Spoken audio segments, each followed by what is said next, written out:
everybody, welcome to Planet Coaster 2 and welcome to Stevetown Northwest. This is a small rustic amusement park set in the Pacific Northwest of the United States. And yes indeed, this project is not dead.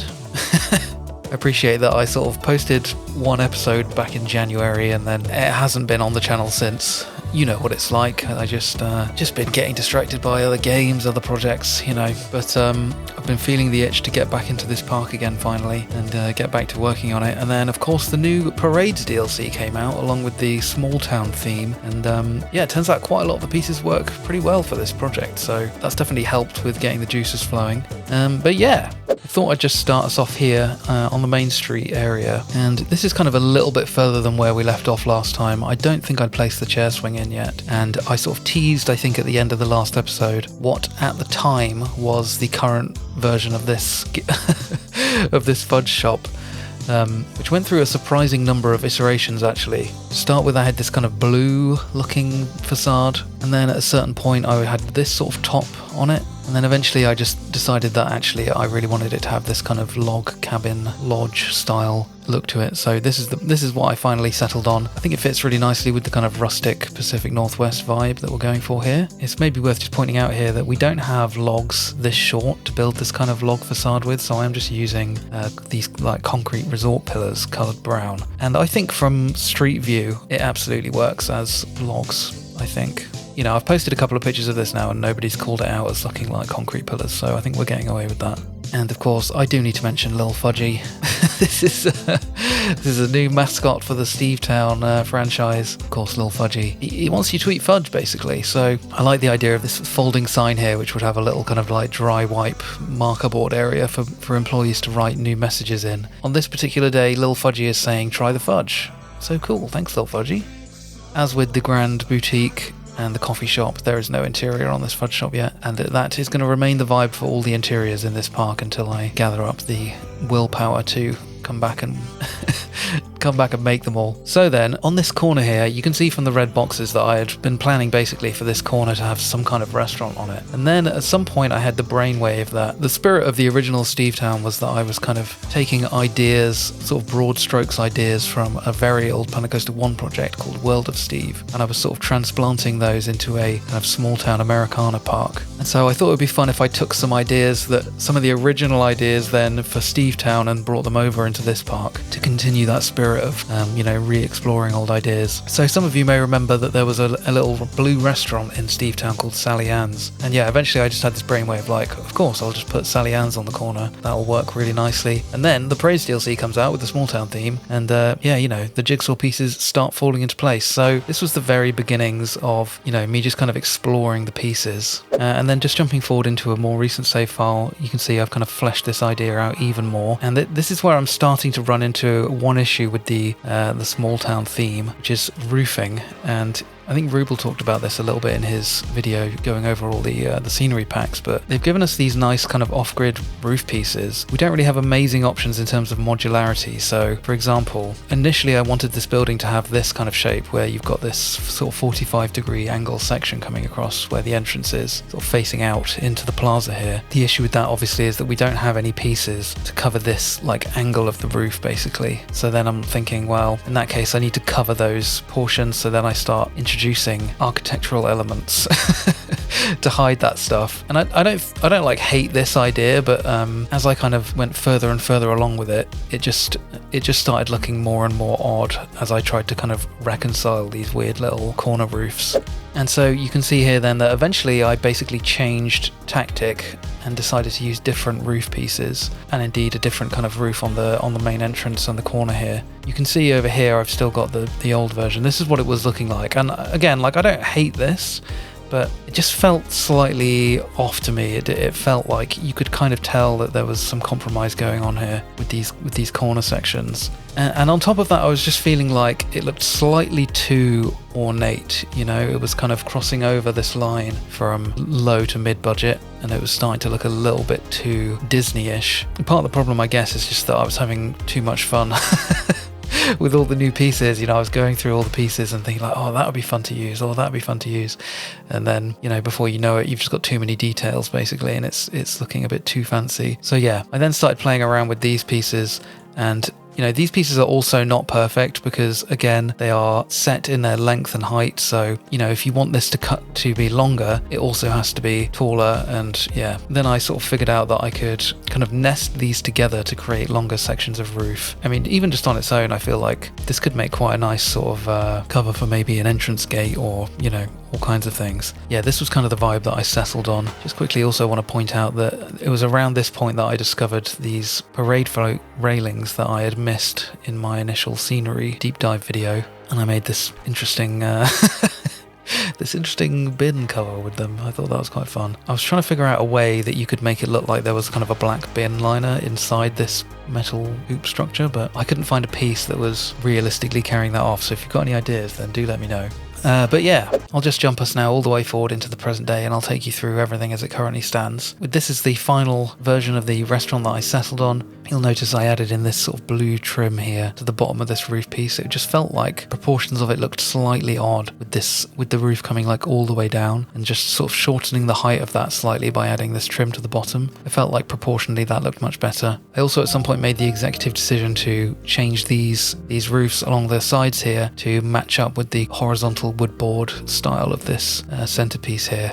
And yeah, you know, just having fun with all these great new pillars, and I love these new awning pieces. We've got the new trims along the bottom. Obviously all these new, they call them wall panels, but yeah, these can just be anything really. They can literally be wall panels. You know, if you want to sink them into the wall, they create nice kind of detailing, but they also work really well for doing little kind of dormer windows and things. Obviously we've got this great new octagonal window, big fan of that.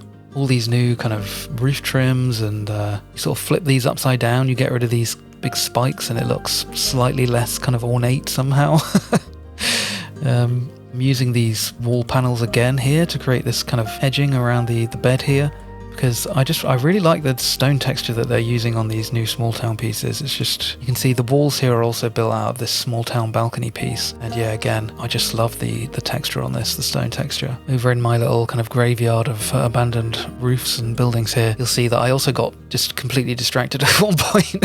I was looking through the pieces, and I just sort of tried scaling up these stone finials, and I realized they look like kind of a cool onion dome kind of thing. Again, I just love the stone texture on these. So then I just started building this insane spire thing, which is obviously not going to work in this park, but I could certainly see myself using something like this in Jardin Magique. So yeah, that's a fun little side mission. And then over the road from Sally Ann's, we've got this little kind of Midway Games cover. And yeah, again, I just wanted to kind of see what I could do using the new pieces mixed in with this kind of rustic style. So using these nice carved pillars again, we got the new, I mean, this is obviously a very subtle detail and you can't hardly see it because of the roof overhang is obscuring it, but this is one of the new kind of side trim pieces. I think that's really nice. I really love this roof trim kind of gable piece, and obviously it has this kind of flat scalloped texture on it, so I just covered that up with the custom shingles. One thing I will say is that I love this kind of like brackety corbel, I don't know what you call this particular detail here. And at the moment in the game, we only really have these from the original Western pack, and they just don't really hold up next to the new Planet Coaster 2 pieces. So it would have been really nice to have seen some kind of like individual elements like this in the pack, but it is what it is. And then yeah, I've just been having fun with these little kind of cresting pieces to bring that sort of slightly old-timey look to some of the ride signs and this games area. I thought it made sense to have that kind of detailing. Yeah, I just think it looks really fun. Also made some new skee ball machines here. Initially I was just going to place them down all in one long row like I did in Silver Sands, and I was like, hang on a minute, I'm just going to Google, like, what do these machines actually look like? And I found this cool looking one where they're in sets of 3, and then they've got this kind of signage up on the top of them, and I'm using the new individual light bulbs here. This is actually as small as they go. It's funny because when you put them next to a person, they look really small. Again, I don't want to complain about everything, but it would be nice if they just went like a tiny bit smaller. Because even at their smallest on a sign like this, like they just look slightly too big. But yeah. And of course, I adapted Josh's great bowler roller here in the middle. I kind of made the whole thing slightly smaller. And then we got the super shots at the end here. I think I still need to come back and put some prizes and, hang some King Coaster plushies up and stuff in here. But yeah, overall, I'm super chuffed with how this build came out. And then yeah, on the left here, at the far end of Sally Ann's, we've got this little kind of covered seating area. And this is, again, is it a reference? I don't know. In the Planet Coaster 1 Steve Town, the Sally Ann's had this little area around the back. There was a kind of tree-covered seating area with lights hanging up. So I wanted to kind of try and approximate that vibe. Yeah, we've got this giant oak tree here. It's funny, I posted a picture of this on Bro Nation and Mars Bandit was like, is that tree scaled up? And it's not. This is set to 100%. It's just a giant oak tree. And yeah, I think sometimes it's nice just to have like this tree has been here for a very, very long time and it's absolutely mahoosive. I really like the way it just kind of like towers over this area here. Likewise with this tree on the other side that we'll get to in a moment. But yeah, it also acts as a side entrance to Sally Ann's here as well. And we've got the Fizzwiz umbrellas. And then I was having fun putting some sort of dead tree branches in the bedding here. And then on the opposite side of the pathway, you may have noticed already, we've got the new mini drop tower, which is a frog hopper. I tried to make this custom sign inspired by the one at Centerville Amusement Park in Toronto, which has this really janky, ugly little frog on the top of it. And this is obviously nowhere near as ugly as that, but I wanted to kind of do something in that vein. And then yeah, obviously the rest of this is super simple, just kind of fenced off. I'm using this little placeholder sign here that I made for Jardin Magique for the ride safety. With this cattle pen queue railing, I did actually try using the new parade float railings, but as I discussed in my scenery overview video, we obviously don't have a vertical railing for those. And obviously because it's one whole piece, when you're building on a very slight incline like this, I just think it looks unnatural if you're vertical. If the vertical poles are at an angle, they should, I think broadly speaking, fence posts should be vertical. So I did end up building this custom using all these poles. But yeah, I also really wanted to have a go at running some ivy up this tree trunk. This is something that you see a lot in real parks, especially older parks that have a lot of trees like this, right? In the right climates, you will just see ivy growing up the trees like this. So yeah, I think it looks pretty decent. If you get super close up, you can see it's a little bit janky, and obviously the tree wobbles about in the wind as all the trees in the game do. So occasionally there's some kind of goofy clipping going on, but I think overall it really sells the vibe. I'm dead happy with how that's come out. And then over on the other side of the plaza here, beyond Big Chuck, we've got the wave swinger. As you saw at the start of the episode, I placed this down basically back in January, thinking this would be a really nice kind of, it's not quite in the center, but it's a kind of a nice centerpiece for the main street to see.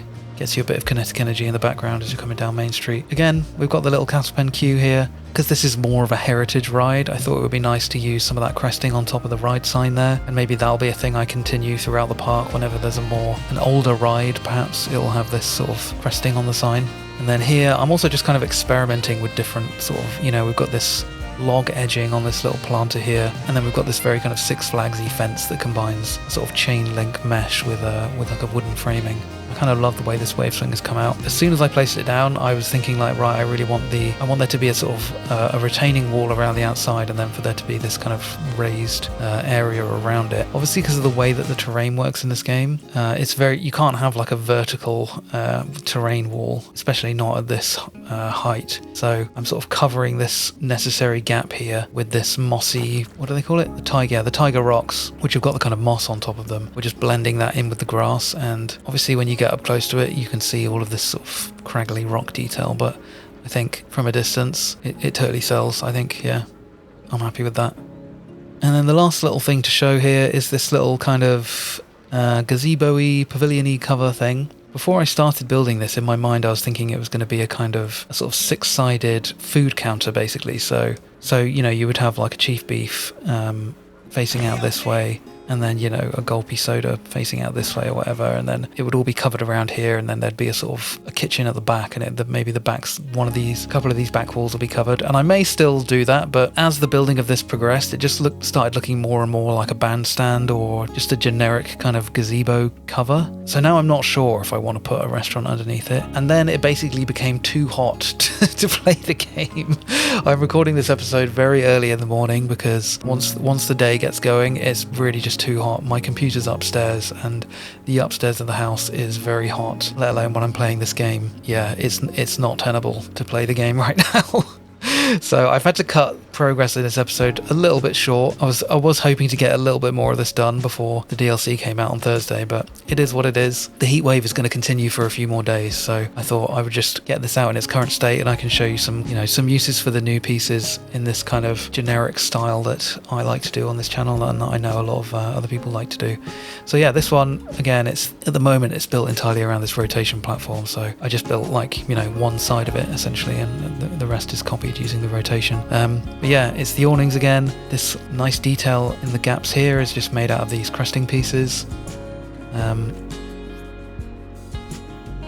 really like this column cap piece. Been getting a lot of use out of that. You can obviously just put it in like a row like this to create short rows of this nice kind of detail. And then the real MVP discovery for this build here was this new parade float. I mean, they're calling it marble square. Yeah, they're labeled as marble, square and circle, but they are quite obviously, to me anyway, made of metal. Yeah, you can kind of recolor them, obviously, however you want. They just give this really nice kind of like lead tin roof kind of vibe, and I'm using this large one, but there is this smaller one as well. So this bit at the top here is made just using these smaller ones. So you can get a decent amount of mileage out of these, even just in the vanilla game. Obviously, if you've got the scaling mod, like, you're going to be able to do really cool stuff with these metal pieces, I think. Super chuffed with how this came out. As I said, I'm going to look into turning this into kind of a covered quick service restaurant food stand sort of thing. In terms of the overall vibes, the idea with the park generally is, the path, there's going to be a path going off this way, a path going off this way, and then a path going off this way. Yeah, the whole thing is just on this kind of very gentle, or I suppose it's gentle at the start, and it becomes steeper, obviously, as you go up the slopes. Yeah, on all sides, it's just this kind of, this very gentle terrain. Same goes for coming back in this direction as well. And there's this slightly odd area at the back of this map, which is a little bit weird to deal with. I may need to kind of chill this out a little bit, because it looks, this kind of ravine here looks slightly odd.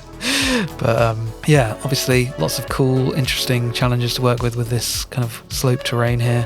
One thing I'll just add in quickly is that I'm making heavy use of Reshade on this map. I've got this custom like Tiger Reshade preset, which adds in this kind of distant haze, because it's Pacific Northwest, it's meant to be hazy, cloudy, rainy. And then it's like heavily desaturating a lot of the colors, especially the greens. This is like way more aggressive than the Reshade presets I'm using in other projects, but this biome in particular, the tiger biome, the greens, the trees and the grass in particular is like radioactive. I don't know what they were thinking with this, but yeah, when you turn on this Reshade preset, it's like, it's night and day. It's so much more palatable, easier on the eyes in general, and obviously then I just think it kind of suits the vibes of this particular project quite well. So that's why in the kind of intro shots the park looks slightly different than it does when I'm showing you around in the live view here. I generally don't tend to play with Reshade turned on, because when you've got menus and stuff going, you get this weird sort of flickering because of the fog in the distance. So I have Reshade turned off when I'm kind of building, and then I turn it back on again when I'm taking screenshots or recording videos, etc. So yeah, the next project is going to be this kind of ENF Miler style sort of kiddie family coaster thing. Again, very inspired by the one at Centerville. I built a layout using the actual thing, which I've since deleted because it was rubbish. Because I didn't do any research before I started building it. And then I saw an actual real one of these and I was like, oh, okay, it needs to look like that. So I've scrapped it. And now I'm trying to work out if there's a way to basically use this coaster train and track type on the in-game junior coaster, which obviously has this much smaller, nicer station footprint, or if there's a way to use this station footprint on this coaster type. If anybody is super familiar with the No Track Limits mod and how to configure that, and knows a way to make, either this track be on this coaster or this station be on this coaster, I would very much appreciate you letting me know. Otherwise, I will continue trying to figure it out myself. But yeah, there's going to be a coaster over here, just a little chill coaster. As you can probably tell from the frog hopper here, and like in the original Steve Town, next to Sally Ann's, there's going to be a little kind of kids area, basically, starting around here, nice and near the entrance, so the parents don't have to traipse across the entire park. But yeah, that's going to be it for this episode of Steve Town Northwest. Thank you so much for watching, as always. I forgot to talk about this info point. Yeah, I made this little information point. Again, we've got these new columns here, and making use of these new kind of cresting pieces on the edge of the roof here, and then again on top of the park map. Also using these new light tubes to make these kind of exposed fluorescent tube light fixtures. I thought that was kind of fun. Still getting to grips with the new pack, still having a lot of fun with it. Yeah, I think that's going to just about cover this update from Stevetown Northwest. Thank you so much for watching as always. I really appreciate all the love and the support on the videos, and I will catch you next time. Bye! Valeu, pelo, é uma cruz, social media.